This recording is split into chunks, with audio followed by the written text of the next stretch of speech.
In 1976, the U.S. Mint made a decision that would turn an ordinary coin into a tiny piece of national theater. That decision was the bicentennial celebration. The Mint halted the usual single-year dating and issued special dual-dated coins marked 1776 to 1976. The Kennedy half dollar was one of the three denominations, quarter, half, dollar, chosen to wear the bicentennial badge, and that simple change created a year of collectibles, confusion, and the occasional modern rarity. Set the scene: you're holding a Kennedy half dollar with the two dates on it. It feels fatter in your hand because, for most collectors, 1976 means celebration, parades, bicentennial souvenirs, and, yes, a pile of coins that rolled into circulation by the millions. But inside that pile are a few coins that can surprise you. Let's walk the story, unpack the technical bits you need to know, and show you how a quiet 1976 half dollar can become something worth more than just pocket change. A short origin story, the part every collector enjoys. To mark America's 200th birthday, the Mint issued special designs and dual dates. For the half dollar, the reverse features a colonial icon, a nod to Independence Hall and the birthplace of the nation's founding, while the obverse kept John F. Kennedy's familiar profile. Millions of bicentennial halves were struck for circulation, and additional examples were produced for collectors in special sets. That mix, enormous circulating numbers plus targeted collector pieces, is exactly why the year is neither uniformly rare nor always common. The context matters. Where the value really hides.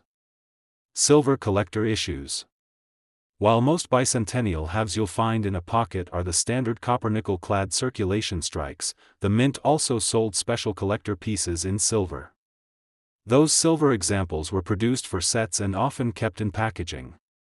Compared with the mass-produced clad coins, they're scarcer on the market and therefore typically fetch premiums, especially if still in their original holders or graded. If you pull a dual-date half from a box and it's noticeably heavier or looks silver brighter, you may have a collector silver example, not the circulation piece. High-grade survivors. Like many modern coins, the majority of 1976 halves were spent in show wear. A piece that has survived 3 decades in mint state, with full luster, sharp rims, and no bag marks, is far less common. Gem-quality uncirculated examples, and especially those that grade at the top by third-party services, attract collectors and buyers willing to pay a healthy premium. Errors and dramatic varieties. Error coins are the wild cards. Striking mistakes, off-center strikes, double strikes, clipped planchets, or strong doubling, can make an otherwise ordinary year coin suddenly collectible. Some error varieties from the bicentennial issues are well documented and highly sought after, others turn out to be minor and barely move the needle. The key is severity and documentation. The bigger the anomaly and the more clearly it alters the coin's appearance, the more likely collectors will pay for it. How to examine a 1976 half dollar like a pro, quick checklist. Look for the dual date, 1776 to 1976. That tells you it's a bicentennial issue and anchors everything that follows. Feel the weight and look at color. Silver collector examples have a different weight and sheen than the clad circulation strikes. If it looks unusually bright and heavy, don't assume, investigate. Check the finish. Proofs and special uncirculated collector coins have mirror-like fields and frosted devices.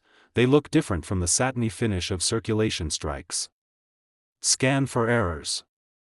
Examine lettering, the date, and rims for doubling, missing metal, or off-center placement. Use a loop or a macro photo from your phone. Condition matters. Tiny scratches, surface hairlines, or rubbed high spots destroy value quickly.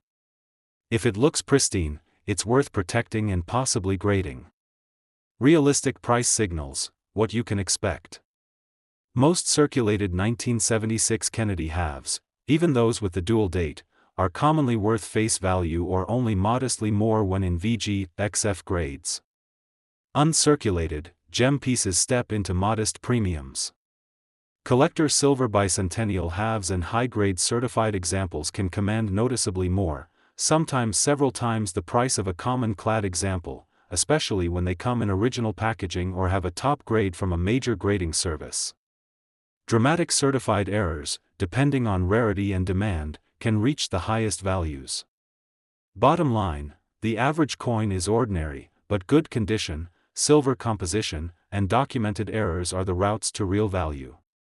Practical do's and don'ts. Do not clean coins. Cleaning destroys the natural surfaces that graders and collectors prize. Do photograph both sides. A sharp macro photo helps compare to reference guides and is essential before any sale or grading submission. Do consider certification when the potential value exceeds grading costs. Grading turns a speculative find into a market-ready asset, but it costs money. Balance the probable value against the fee. Do keep original holders. If you find a coin still in mint packaging, that package is often as valuable as the coin itself. Why the 1976 half dollar still captures collectors' hearts. There's nostalgia here. The bicentennial was a cultural milestone and a touchstone for the baby boomer generation now in the 50-plus bracket. For many collectors, that's sentimental value plus the thrill of the hunt. From a numismatic perspective, the mix of massive circulation, targeted silver runs, and known error potentials create a playground. You can still find interesting pieces without needing a cellar full of rare dates. One more angle worth mentioning: provenance and presentation often amplify value. A Kennedy half that comes with original mint packaging, a sales receipt, or an old dealer envelope carries a story, and collectors pay for stories as much as for metal. Likewise, attractive natural toning can transform a bland-looking coin into a highly desirable display piece. Tasteful, even toning that enhances contrast is prized, while uneven or harsh discoloration can be a turn-off. Storage matters too. Keep suspect coins in inert holders, mylar flips or hard plastic slabs, and away from humidity. Don't tape them into albums, don't use PVC flips, and never expose them to household chemicals. If you decide to sell, choose your channel deliberately.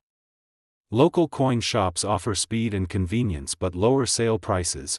Online auctions reach passionate bidders who may pay a premium, especially for certified, high-grade, or dramatically error coins. For a significant find, get two opinions: photograph the coin, ask in a reputable collector forum, and then, if warranted, get a professional grading opinion. Lastly, enjoy the discovery.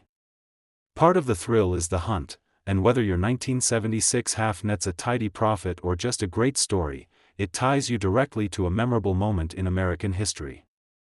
Next time you're sorting change or diving into a box of inherited coins, slow down on any Kennedy half with the 1776 to 1976 marking.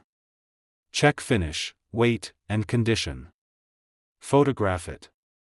If it looks like a silver collector piece, or if the coin is in astonishing mint state or shows a clear error, set it aside and consider third-party grading. Even if it's not the $1,000 coin, a pleasant premium could be waiting, and the story you'll get to tell about it will be part of the value.